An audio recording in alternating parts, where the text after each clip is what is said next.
How's it going, my evil residents? Sorry for my voice in this video, I am getting over a cold still. Today we'll be taking a look at all the guns in Dead Rising Deluxe Remaster and ranking them from worst to best. To decide what falls under guns in this game, I'm ranking everything that's affected by the Gunslinger book, which boosts the damage of all firearms in the game, as it boosts some that aren't conventional firearms. The real Mega Buster won't be on this list, however, as it's a bonus item and would clearly be number 1. I'll mostly be ranking these off of reliability, efficiency, ease to obtain, fun factor, and some weight on design and feel factor. I'm not a gun expert or enthusiast, so don't expect any comparisons to real firearms or complaints about lack of realism. This is a game about killing zombies with bowling balls and shopping carts while wearing a Mega Man cosplay and a horse head. I do not care. That said, this is my subjective list, and I'd love to read yours down in the comments as well. I won't waste any more of your time. Let's get right into the video.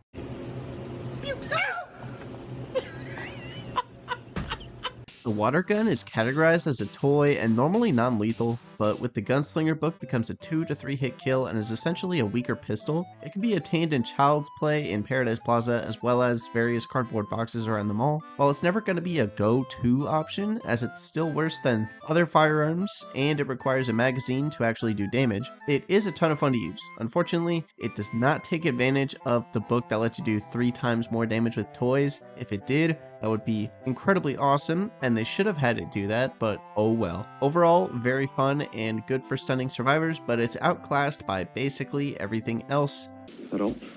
Nope, I get it. You're in a chair. Oh, what? The nail gun is another weapon that doesn't take advantage of another book that it should. The bonus construction item damage book does nothing for this. However, the firearm one does. I wouldn't consider this one a huge go-to either, as it's only available in the North Plaza in various rooms, and by then you've got access to the gun shop, so it's basically pointless. However, if you're in a pinch and have the Gunslinger magazine on you anyway, it is as reliable as the pistol with double the capacity, so it's not totally worthless. If this was obtainable earlier in the game, it would be much better, maybe even above the handgun.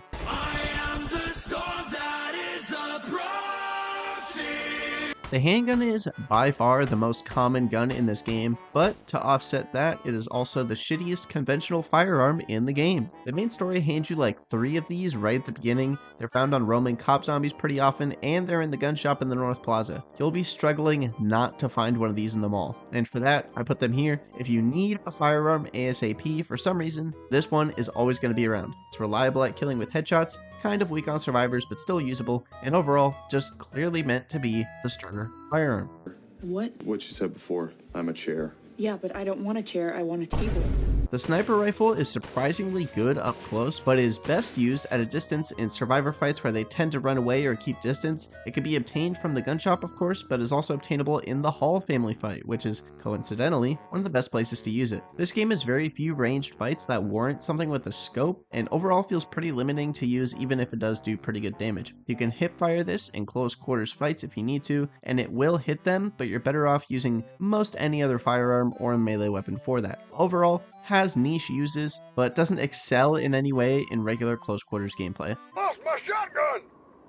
What am I gonna do without my shotgun?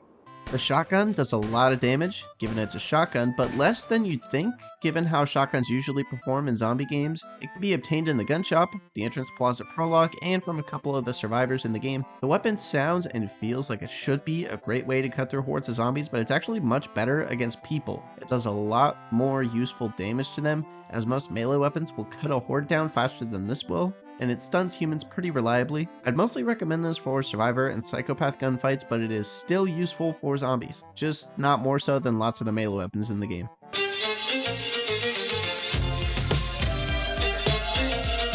The submachine gun is, in all honesty, a bit worse than the shotgun, but I put it above the shotgun because of how easily accessible this thing is in the early game. There's a spawn in Wonderland Plaza on the platforms from the stairs, one in the food court on the sign, in a tree in the park area, in a potted plant in the entrance plaza, in the room with the maintenance tunnel key, and on the red platform from the ride in Wonderland Plaza. There's one in every section of the mall where there isn't a literal gun store, so it's incredibly accessible and quite good for how easy it is to get. As long as you get your headshots, it chops down hordes as well as the shotgun does, and does reliable stunning damage on survivors. So I really recommend this thing if you've been sleeping on it or just haven't picked it up because it mostly spawns in secret locations.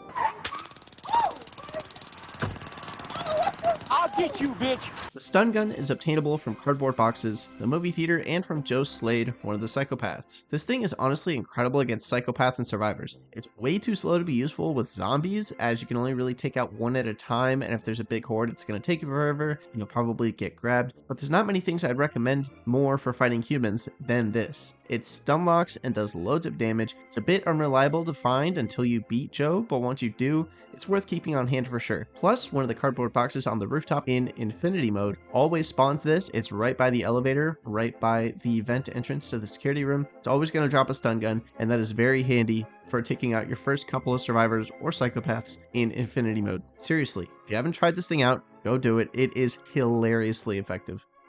Armed and dangerous. Sorry, what the hell are you doing? The rocket launcher is the only new weapon on this list, as it was cut from the original and made usable for the remaster. It's only available in overtime mode unless you unlock the blender book by beating the game, which lets you craft it whenever you want, which is also a new feature. Sort of the person who always comments on my videos, Dead Rising Deluxe Remaster, please shut the fuck up, because these two features are awesome. The splash on this isn't that great for a rocket launcher, so I really recommend getting direct hits. It does tons of damage if you do, even when psychopaths are on invincible frames. It's great for New Game Plus especially, and very good on overtime mode, but I left it in third, mainly because it won't be a presence for you in your first playthrough, maybe not even in a second or third if you're not someone that looks up guides and stuff like that.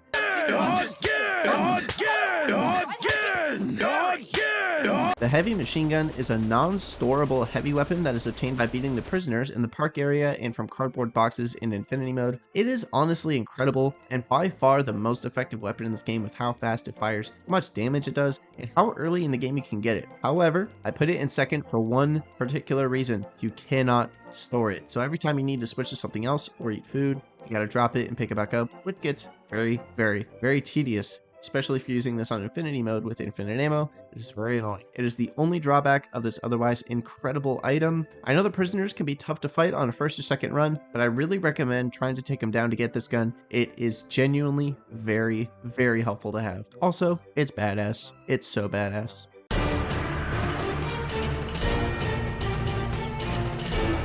I know I knocked down the rocket launcher for only being in overtime mode, and this assault rifle is the same way. This weapon is in first place because it will absolutely carry you through overtime mode, which is undoubtedly the hardest part of the game. It can be incredibly hard if you're not prepared for it. And even if you are, it's still hard. As long as you can take down one army guy, take this, and just take your time picking them off, be patient, you'll be totally fine until you unlock some of the insta-kill melee moves. This thing is such a lifesaver in overtime. It makes New Game Plus a breeze since it's craftable with the blender book. It is wonderful to keep on hand for Infinity mode, as it does close to the amount of damage that the heavy machine gun does, but it's storable. It is super useful in this game, and honestly, it's my favorite weapon in the entire game. This is a great weapon. Thank you very much for watching. If you enjoyed the video, drop a like below and hit the subscribe button to help me along to my goal of 10,000 subscribers. I've also got channel memberships starting at just $1 if you'd like to support me more directly so I can put more time into making y'all these videos. There's also a link to the Discord in the description if you'd like to get to know the rest of the community. Special shout out to all my members on screen now, and a very special shout out to my malevolent resident, Belladonna. Thank you very much for watching, and stay evil, my residents.